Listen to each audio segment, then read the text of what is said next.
샬롬, M스쿨에 오신 여러분들 한 분 한 분 사랑하고 축복합니다.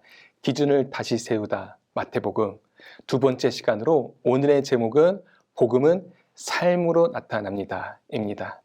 지난 시간에 마태복음의 특징을 나누면서 유대인을 위한 복음으로 유대적인 표현들이 많이 사용되고 있다고 설명드렸습니다. 그리고 그 유대인을 위한 복음에서 머물지 않고 오히려 유대인을 통해서 예수 그리스도의 복음이 멈춰 있는 것이 아니라 계속 모든 민족에게 확장됨을 보게 되었습니다. 오늘은 마태복음의 또 다른 특징을 살펴볼 텐데, 마태복음은 비유나 대화 속에서 천국을 36번 언급하고 있어요. 왜 마태복음에서 천국이 그렇게나 강조되고 있나요? 앞서 말씀드렸듯이 마태복음의 독자는 유대인이죠. 유대인들이 오랫동안 메시아를 기다려왔는데 그분이 지금 오시면 이스라엘을 구원하며 하나님의 영광스러운 통치가 이 땅 가운데 세워질 것이라 믿었기 때문입니다. 영적인 것뿐만 아니라 정치, 경제 해방을 넘어서 주변의 강대국을 뛰어넘는 멋있고 화려한 번영을 가져올 것이라 믿었고, 드디어 그토록 바라고 기다렸던 그 기대가 이제 이 땅에서 이루어졌다고 말합니다. 누구를 통해서요? 예수 그리스도를 통해 천국에 지금 도래했다고 선포합니다. 그렇다면 예수님의 메시지는 어땠나요? 예수님이 공생애를 시작하면서 가장 첫 번째로 전한 메시지가 무엇인지 아시나요? 누가복음 3장을 보면 예수께서 가르치심을 시작하실 때에 30세쯤 되시니라. 지난 30년의 그 긴 시간 동안 예수님이 사역을 준비하시고 훈련하는 시간이었는데 이제 드디어 때가 되어서 첫 번째 메시지를 전하는 겁니다. 그 메시지는 그들에게 가장 꼭 하고 싶은 말, 아니 해야 하는 말, 그리고 그들이 이 말을 잊지 않고 평생 간직하며 살아가길 바라는 마음으로 전하지 않았을까요? 유대인들에게 전하는 첫 번째 메시지, 마태복음 4장 17절에 기록되어 있습니다. 함께 읽겠습니다. 이때부터 예수께서 비로소 전파하여 이르시되 회개하라 천국이 가까이 왔느니라 하시더라. 회개하라 천국이 가까이 왔느니라. 여기에서 말하는 천국은 죽어서만 가는 천국을 말하는 것이 아니라 하나님의 통치가 우리가 살아가는 지금 이곳에 임박했다는 메시지입니다. 예수님이 말하는 천국은 미래에만 이루어질 하나님의 나라가 아니라 현재에도 이루어지는 하나님의 나라임을 보여줍니다. 그 첫 번째 메시지 이후에 예수님의 사역뿐만 아니라 그의 가르침과 삶은 하나에 집중합니다. 바로 천국 복음. 4장 23절을 보면 예수께서 온 갈릴리에 두루 다니사 그들의 회당에서 가르치시며 천국 복음을 전파하시며 백성 중에 모든 병과 모든 약한 것을 고치시니. 저는 이 본문이 가장 중요한 마태복음에서 본문이라고 생각합니다. 예수님은 첫 번째로 갈릴리의 모든 지역을 다니셨고, 두 번째로 유대인들이 있는 회당을 찾아다니셨고, 세 번째로 가는 곳마다 가르치셨고, 네 번째로 거기에서 만나는 백성들의 모든 질병과 아픔을 고쳐주셨습니다. 한 문장 안에, 한 말씀 안에 예수님의 모든 사역이 담겨져 있고 설명되어지는데 그 중간에 껴있는 말씀이 무엇인가요? 천국 복음을 전파하며, 천국 복음이 기준과 중심이 됩니다. 가르침의 내용은 천국 복음이었고 그들의 모든 질병과 아픔을 고쳐주신 목적도 다른 것에 있지 않습니다. 천국 복음을 선포하시면서 고쳐주신 것입니다. 그런 생각을 해봤어요. 만약에 예수님이 지금 이 시대에 오셔서 저와 여러분에게 말씀을 전하신다면 무엇을 어떻게 전하실까요? 예수님은 지금도 이 땅의 모든 지역을 살피시면서 야탑동에 있는 우리에게 찾아오셔서 말씀하시는데 다른 것이 아니라 천국 복음을 전하시면서 우리가 그 복음에 관심을 가지길 원하신다. 그리고 오늘 우리의 기도를 응답하시고 우리의 아픔과 고통과 상처와 병까지도 고쳐주신다. 이유는 단 한 가지이다. 천국 복음을 이루기 위해서. 예수님이 우리 삶의 가장 기준이 되길 원하시는 겁니다. 그 예수님의 간절한 마음과 기대와 소망, 천국 복음, 여러분 그 마음 가운데 정말 있으세요? 이 질문을 저에게 가장 먼저 스스로에게 해봤어요. 제가 이렇게 고백했어요. 예수님, 죄송해요. 그 천국 복음을 잊고 살고 있었습니다. 아니, 그 천국 복음이 나의 관심이 아니었습니다. 내 삶의 기준도 아니었고 중요한 것도 전혀 아니었어요. 강의를 준비하면서 그리고 이 시간 저의 집중적인 기도의 제목이 됩니다. 여러분도 지금까지 한 번도 이러한 기도의 고백이 없었다면 우리 함께 기도합시다. 주님, 다시 내 삶의 천국 복음의 소망이 회복되길 원합니다. 내 안에 그 천국 복음이 새롭게 물밀듯이 밀려오게 하여 주시옵소서. 이 놀라운 고백이 오늘 우리의 고백과 기준이 되기를 간절히 기도합니다. 그러면서 5장에서 7장까지 공생의 초반에 산 위에 올라가서 상상수훈 말씀을 전합니다. 이 가르침이 천국 복음이다. 즉 하나님 나라에 속한 사람들이 어떻게 살아가야 하는지 구체적으로 설명합니다. 심령이 가난한 자, 애통하는 자, 의에 줄이고 목마른 자는 복이 있나니 천국이 그들의 것이며, 죽어서 가는 천국이 아니라 지금 오늘 여기에서 하나님의 다스림, 하나님이 통치하고 있으니 그렇게 어려운 팔복, 예수님의 가르침을 실제로 누리면서 우리가 살아갈 수 있다는 겁니다. 여기에서 순서가 중요해요.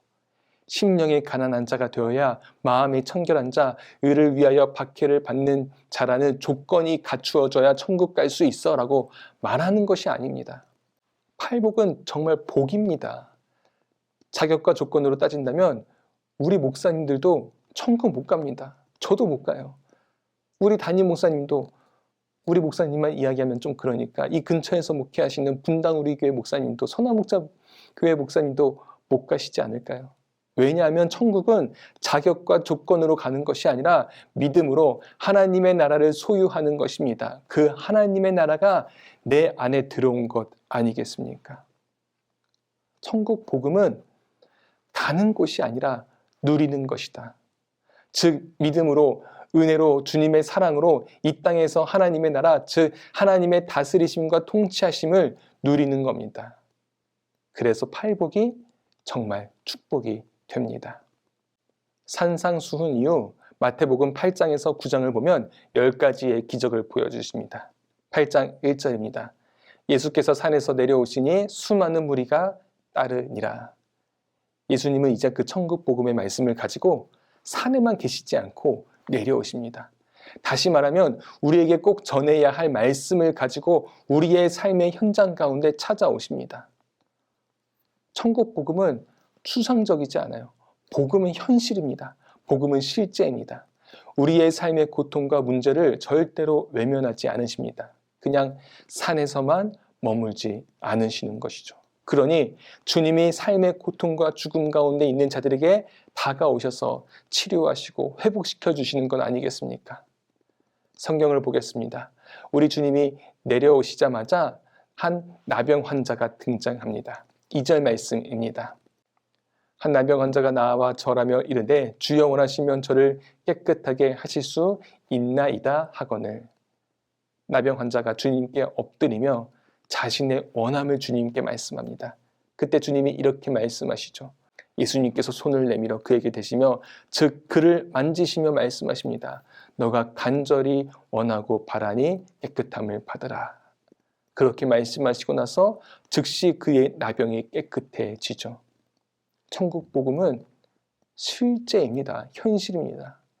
오늘 이 시간 여러분들의 가장 낮은 마음으로 납작 엎드려서 주님께 나의 원함을 아뢰면 주님이 오늘 여러분들에게 손을 내밀어 주십니다. 그 간절한 원함에 역사하여 주실 것이고 그 놀라운 천국 복음의 축복을 경험하는 우리가 되면 좋겠습니다.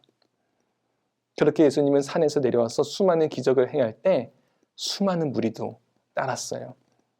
그 수많은 무리 중에 2명이 주님을 찾아옵니다. 제가 오늘 여러분과 나누고 싶은 묵상이에요.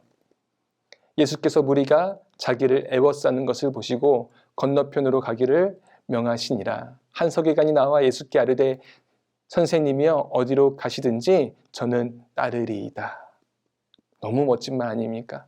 주님이 어디로 가시든지 저는 따르겠습니다. 아무나 할 수 있는 고백이 아니죠. 이 고백에 주님이 기뻐하시지 않았을까요? 어떻게 기뻐하셨는지 그 다음 구절을 보겠습니다. 예수께서 이르시되 여우도 굴이 있고 공중의 새도 거처가 있으되 인자는 머리 둘 곳이 없다 하시더라. 이상하죠. 말씀을 보면 기뻐한 모습을 전혀 볼 수가 없어요. 오히려 다른 말씀을 하시죠. 산에 사는 여우도 자기 굴이 있고 하늘을 나는 새도 거처가 있는데 너가 따르고자 하는 나는 머리 둘 곳 하나 없는 사람인데 그래도 너 나를 따르겠느냐. 즉 주님을 따르는 삶은 안정과 편함이 아니라 희생과 순종의 결단이 있어야 하는데 그래도 나를 따르겠느냐 한 번 더 묻는 것입니다. 과연 그 질문에 서기관은 어떤 결정을 내렸을까요? 주님을 따랐을까요? 아니면 주님을 떠났을까요? 또 다른 두 번째 종류의 사람을 보게 됩니다. 마태복음 8장 21절입니다. 제자 중에 또 한 사람이 이르되 주여 내가 먼저 가서 내 아버지를 장사하게 허락하여 주시옵소서. 제자 중에 한 명이 이렇게 주님에게 선포합니다. 아니 더 정확히 말하면 조건을 제시하죠. 하나님 이렇게 해주시면 그거 먼저 해결해 주시면 내가 이렇게 저렇게 하겠습니다. 따르겠습니다. 그것이 진짜 믿음일까요? 이 본문은 내가 주님을 따를 테니 그래도 아버지 장례식을 치르게 해달라는 뜻이 아닙니다. 하영조 목사님이 이렇게 설명하시더라고요. 중동 문화권에 의하면 나중에 있을 아버지 장례 후 유산을 받을 때까지 기다리겠다라는 의미가 있다. 그런 의미를 설명해 주세요. 그러니 예수님을 언젠간 따라가고 싶지만 지금 당장은 아니고 나중에 유산을 받고 난 후에 따르겠다는 것이죠. 그때 주님이 이렇게 말씀하십니다. 예수께 이르시되 죽은 자들이 그들의 죽은 자들을 장사하게 하고 너는 나를 따르라 하시니라. 세상적인 만족, 더 나아가서 너의 정욕과 탐욕을 채우고 나서 따르면 너무 늦었다는 거예요. 그러니 지금 당장 따를 수 있겠느냐라고 물으십니다. 진정한 유산, 돈이 아니라 신앙의 유산밖에 없다고 말씀하십니다. 과연 그 제자 역시 주님을 따랐을까요? 아니면 떠났을까요? 천국 복음을 전하면서 예수님 주변에 무리들이 하나씩 따르기 시작했죠. 그러나 예수님은 천국 복음을 살아낼 제자가 필요했습니다. 그 천국 복음을 함께 전할 보냄 받은 자, 사도가 필요했습니다. 그렇다면 저와 여러분은 예수님의 기적을 따라다니는 무리가 되고 싶으신가요? 아니면 예수님의 말씀을 따르는 제자가 되고 싶으신가요? 저는 강의를 듣는 우리 성도님들이 무리에서 무리로 남는 것이 아니라 무리에서 제자로 세워지기를 정말로 축복합니다. 느려도 괜찮아요. 그러나 제자로 한 걸음 한 걸음 나아간다면 분명 그 삶은 복된 인생이 될 것입니다. 결국에는 성경에서 무리로 남는 자들은 주님을 다 떠났습니다. 내가 원하는 기적이 더 이상 일어나지 않는다고 해서 내가 꿈꾸는 슈퍼스타, 나에게 행운을 가져올 영웅이 갑자기 십자가에서 초라하게 죽었다고 하니 결국 하나 둘씩 다 주님을 떠나가는 겁니다. 무리로 남는 자들의 인생 마지막에는 결국 천국 복음이 존재하지 않습니다. 이 땅에서 누릴 수 있는 하나님 나라의 축복이 나에게는 적용되지 않습니다. 그렇기에 오늘 한 가지만 기억하시길 바랍니다. 제자는 말로만 하는 것이 아니라 삶으로 보여주는 것이다. 예수님은 천국 복음을 말로만 하지 않으셨잖아요. 직접 삶으로 보여주셨잖아요. 저도 지금 돌이켜보면 말로는 정말 대단한 일을 했습니다. 제가 말로는 아프리카도 가고 오지도 가고 정말 많은 곳 이미 10군데 넘게 다녀왔고 십자가 순교자의 삶을 살겠다고 하면서 한 10번은 이미 죽은 것 같아요.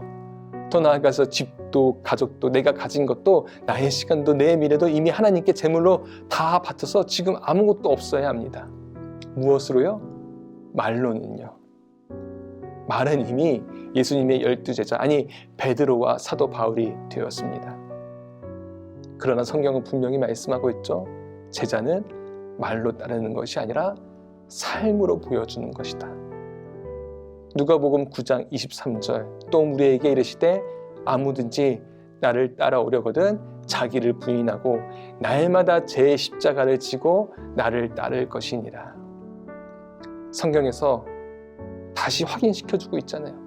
우리에게 이르시되 아무든지 나를 따라오려거든 대단한 말과 어떤 조건과 자격으로 나를 따라오라고 말씀하시지 않고 자기를 부인하고 날마다 매일매일 자기 십자가를 지고 나를 따를 것이니라. 사랑하는 여러분, 다시 한번 우리 삶의 기준을 천국복음으로 세팅합시다. 예수님의 천국복음 이 땅에서 누리면서 살아가길 바랍니다. 그 복음을 위해서 오늘도 말로만 할 수 있다라고 말하는 것이 아니라 작은 순종이라도, 작은 희생과 자기 부인이라도 결단하고 삶으로 보여줄 수 있는 놀라운 믿음의 제자가 되기를 주님의 이름으로 간절히 축복합니다. 그 다음은 13장으로 넘어가고자 합니다. 여러분 성경을 해석할 때 인클루지오 구조, 즉 수미상관 구조로 보는 해석이 있어요. 특히 마태복음의 그 특징이 나타나는데 쉽게 말해 글의 어느 문단의 처음과 끝 부분에 같은 단어나 구절을 반복하고 그 가운데 핵심적인 내용을 배치한다는 것이죠. 마태복음 처음 1장 23절을 보면 보라 처녀가 잉태하여 아들을 낳을 것이요 그의 이름은 임마누엘이라 하리라 하셨으니 이를 번역한즉 하나님이 우리와 함께 계시다. 그리고 28장 마지막 절을 보면 마태복음 28장 20절입니다. 함께 읽겠습니다. 내가 너희에게 분부한 모든 것을 가르쳐 지키게 하라. 볼지어다. 내가 세상 끝날까지 너희와 항상 함께 있으리라. 함께 하시는 예수 그리스도를 강조하고 있죠. 그럼 마태복음 처음과 끝 중간에 어떤 핵심적인 메시지를 배치했을까요? 이미지를 하나 보여드릴게요. 중간에 무엇이 있나요? 바로 천국 비유 설교 13장이 배치되어 있습니다. 구조 분석을 보면 마태복음의 핵심 메시지는 결국 천국, 하나님 나라에 있음을 알 수 있습니다. 오늘 임마누엘의 하나님, 세상 끝날까지 나와 함께 항상 하시는 주님을 지금 이곳 가운데 경험하는 저와 여러분이 되면 좋겠습니다. 13장은 천국 비유입니다. 왜 예수님은 직접 말씀하시지 않고 비유로 설명하셨을까요? 첫 번째는 쉽게 이해하기 위해서. 13장을 보면 씨 뿌리는 비유, 가라지, 겨자씨, 누룩, 보화, 진주, 그물 비유 등 많은 것으로 설명했는데 이 모든 것들은 그들의 일상에서 쉽게 접할 수 있고 익숙하게 잘 아는 내용들이에요. 농사 지을 때, 고기 잡을 때, 장사할 때 삶에서 보고 느끼고 만나는 이야기를 가지고 예수님의 복음과 연결하십니다. 어떤 설교가 좋은 설교일까요? 많은 것들이 있겠지만 복음의 진리를 우리 삶의 이야기로 잘 연결하는 설교가 여러분들 귀에 잘 들어오지 않으세요? 그래서 설교는 쉬워야 해요. 성도의 치열한 삶의 현장을 잘 공감하고 이해하고 연결할 수 있어야 합니다. 저도 정말 그런 설교하고 싶어요. 평생 숙제이지 않을까 싶습니다. 두 번째는 그들의 마음을 점검하기 위해서입니다. 13장 10절입니다. 제자들이 예수께 나와 이르되 어찌하여 그들에게 비유로 말씀하시나이까? 대답하여 이르시되 천국의 비밀을 아는 것이 너희에게는 허락되었으되 그들에게는 아니 되었나니. 무엇인가요? 누구에게는 천국의 비밀을 아는 것을 허락하셨고 다른 자들에게는 허락지 않으셨습니다. 즉 누구는 예수님의 말씀을 믿고 그 가르침에 따르는 자가 있는가 하면 누구는 예수님의 말씀을 들어도 거부하는 자가 있다고 해요. 비유를 통해서 그들의 영적 상태, 마음 상태를 구분하고 점검하셨습니다. 세 번째는 감추어진 예수 그리스도의 보물을 발견하기 위해서입니다. 창세부터 감추어진 것들 무엇일까요? 에베소서를 보면 이를 하나님의 신비한 뜻, 비밀이라고 말씀하는데 그 비밀이 무엇인가요? 바로 예수 그리스도 자신입니다. 지금은 알 수 없으나 때가 되면 창세전부터 계획되어 있는 놀라운 감추어진 비밀이 드러난다는 것이죠. 그 당시 예수님의 십자가 죽음과 부활을 어떻게 이해하고 알 수 있겠습니까? 나중에 알게 되는 것이죠. 창세전부터 계획된 하나님의 사랑의 비밀을. 비유란 예수님 자신을 나타내는 것입니다. 복음으로 오신 자신을 설명해야 하는데 유대인들의 생각하는 개념과 이해를 가지고 어떻게 예수 그리스도를 설명할 수 있겠습니까? 불가능합니다. 그래서 비유를 통해서 그들에게 최대한 쉽게 다가가서 예수님 자신을 소개하는 겁니다. 여러분, 이제 그 하나님의 비밀은 온천하에 드러나 있잖아요. 그리고 저와 여러분은 이미 그 놀라운 비밀을 알고 있습니다. 문제는 그 감추어진 비밀을 나만 간직하고 있다는 거예요. 안 좋은 비밀, 언제나 말을 조심해야 하지만 좋은 비밀은 알려야 합니다. 전해야 합니다. 함께 누려야 합니다. 골로새서 4장 말씀을 보면 사도 바울은 그리스도의 비밀을 말할 수 있도록 전도의 문을 열어달라고 기도합니다. 그리고 그 일을 혼자 할 수 없으니 함께 중보해달라고 합니다. 제가 이번에 강의를 듣는 우리 성도님들을 위해 기도합니다.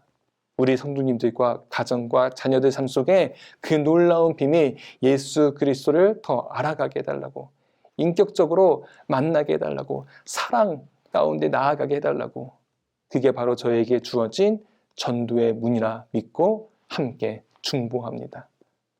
마찬가지로 여러분들에게도 각 삶의 자리에서 전도의 문들이 다 있으실 거예요. 그 문은 어디에 있으세요? 남편이세요? 아니면 자녀이신가요? 아니면 교회, 직장, 또 다른 모임의 누구이신가요? 참 많은 분들이 목사님, 저는 이미 전도의 문을 열려고 지금까지 얼마나 노력했는지 몰라요. 그러나 매번 해도 실패하고 안 되고 지금 이미 그 사람은 교회와 너무나도 멀어져 있습니다. 포기하는 분들이 참 많더라고요.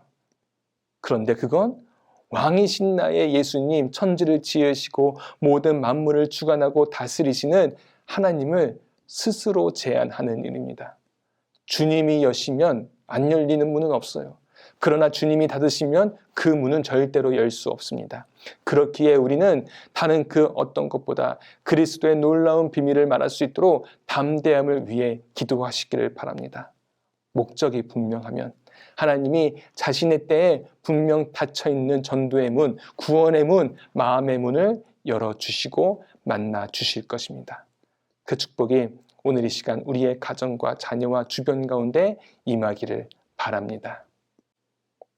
오늘은 13장 첫 번째 씨 뿌리는 비유만 살펴보겠습니다.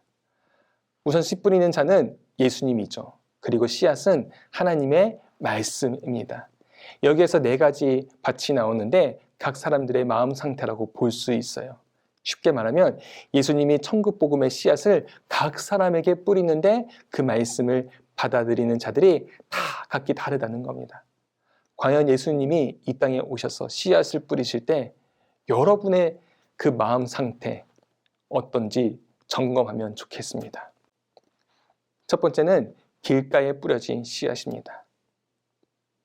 여기서 기억해야 할 것은 예수님이 일부러 길가에 뿌린 것이 아니라 뿌렸는데 길가에 떨어진 것이죠.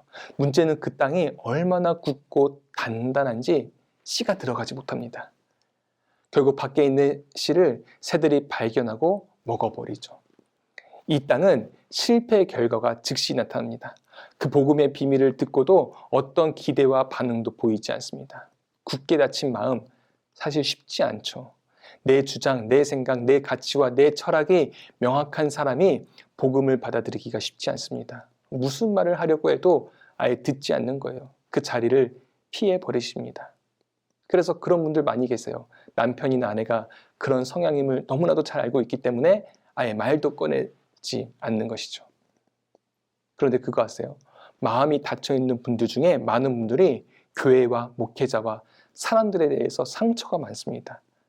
안티 크리스천, 이 되는 이유가 그냥 싫어서가 아니라 내가 직접적으로 아니면 내 주변에 비상식적인 일들을 경험했기 때문이에요. 그러니 그 책임은 목회자인 저에게도 있는 겁니다. 그 말은 제가 그리고 우리가 해야 할 일들은 이미 주어져 있습니다.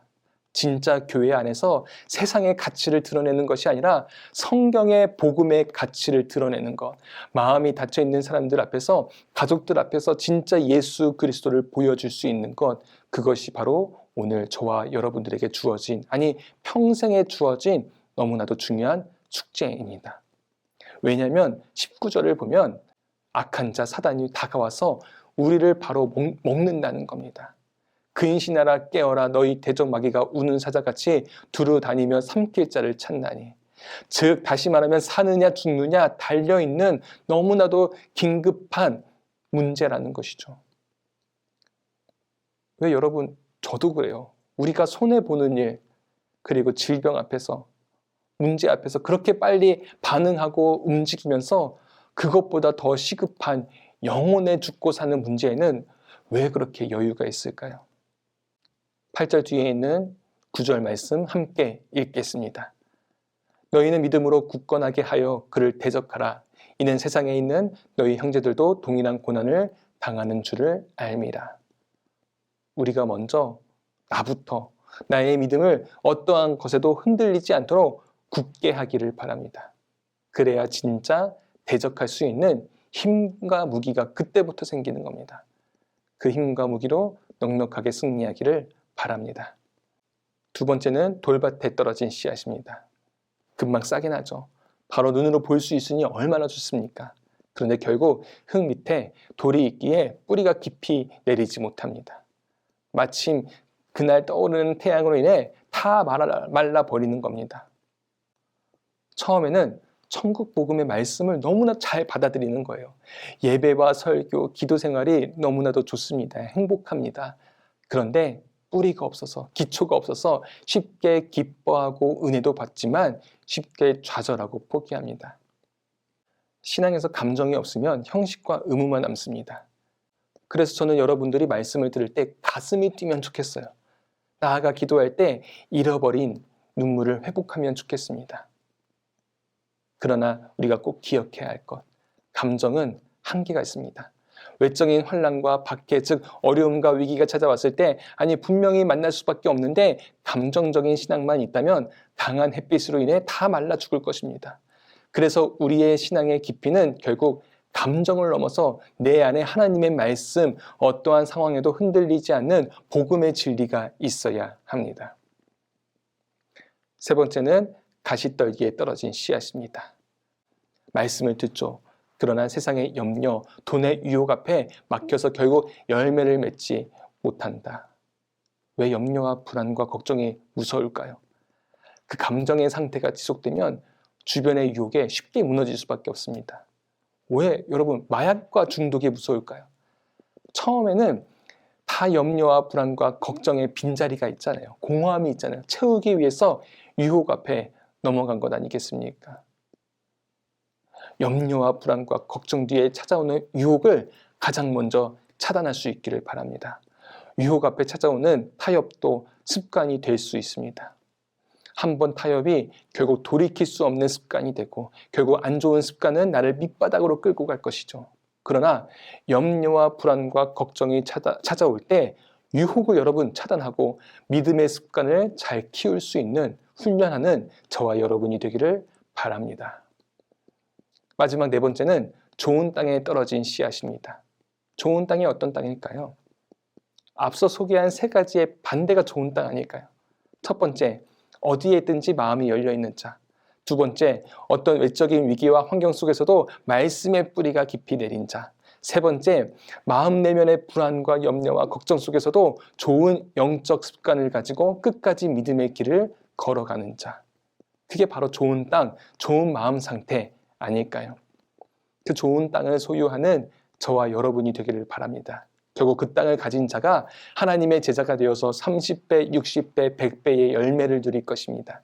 그게 바로 감추인 천국 복음 하나님 나라입니다.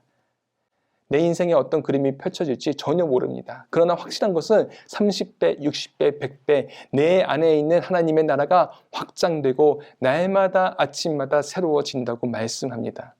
그런 기대와 소망을 품고 살아가는 것이 바로 천국 복음을 누리는 자의 진짜 특권 아닐까요? 오늘 강의를 마무리하면서 한 가지 실제적인 적용을 하고자 합니다. 저에게 참 어려운 것, 그래서 늘 의도적으로 깨어 있어서 잘 하려고 애쓰는 것이 있습니다. 즉 어디에서도 어떤 상황에서도 나의 마음을 닫는 것이 아니라 열어놓자입니다. 특히 목회자들이 이 부분이 참 부족한데 내가 준비하는 예배와 설교에는 한없이 마음이 열려 있습니다. 그리고 성도님들의 마음이 열리기를 너무나도 바랍니다. 그런데 내가 준비하지 않는 예배, 의무를 가지고 참석해야 하는 예배는 내가 준비하는 예배와 똑같이 마음을 열지 못합니다. 결국 내가 원하는 예배에만 은혜 받기를 원하는 이기적인 모습이 저에게 있는 것이죠. 그렇기에 이 부분에서 넘어가지 않도록 깨어 있고자 합니다. 수요 예배에도, 목요 찬양 집회에도, 새벽 예배에도, 다른 어떤 예배에도 신앙생활을 편식하지 않기를, 이기적으로 선택하지 않기를, 어떤 예배, 어떤 말씀, 어떤 기도의 자리가 되었든 그곳에 나와 함께하길 원하시는, 나에게 말씀하시는 하나님께 집중할 수 있는 내가 되어야지. 여러분도 마찬가지 아니겠습니까? 그 열린 마음만 있다면 저는 심지어 화장실에서도 주님이 저에게 말씀하여 주셨고, 저 혼자 있는 방에서도, 달리는 차 안에서도 그 어떤 화려하고 대단한 예배보다 더 뜨겁게 눈물 흘리며 기도했던 작은 공간들이 있었고, 예상하지 못했던, 기대하지 못했던 곳에서 하나님의 역사를 경험하기도 했습니다. 사랑하는 여러분, 좋은 땅은 결국 내가 어떤 마음으로 주님 앞에 서느냐, 내가 어디에 있든지 그곳에서 내 마음을 활짝 열 수 있느냐에 따라서 결정됩니다. 내 삶의 무너진 기준을 다시 세우는 데 있어서 열린 마음의 태도와 자세가 너무 중요하다는 말입니다. 내 안에 살아있는 천국 복음의 말씀이 기준이 되어서 찬송가의 고백이죠. 높은 산이 거친 들이 초막이나 궁궐이나 내 주 예수 모신 곳이 그 어디나 하늘나라. 할렐루야 찬양하세. 내 모든 죄 사함 받고 주 예수와 동행하니 그 어디나 하늘나라. 아멘. 이 믿음의 고백으로 한 주의 삶이 채워지길 간절히 기대합니다. 말씀을 기억하면서 또 한 주간 잘 살아내고 다음 주에 뵙겠습니다. 감사합니다.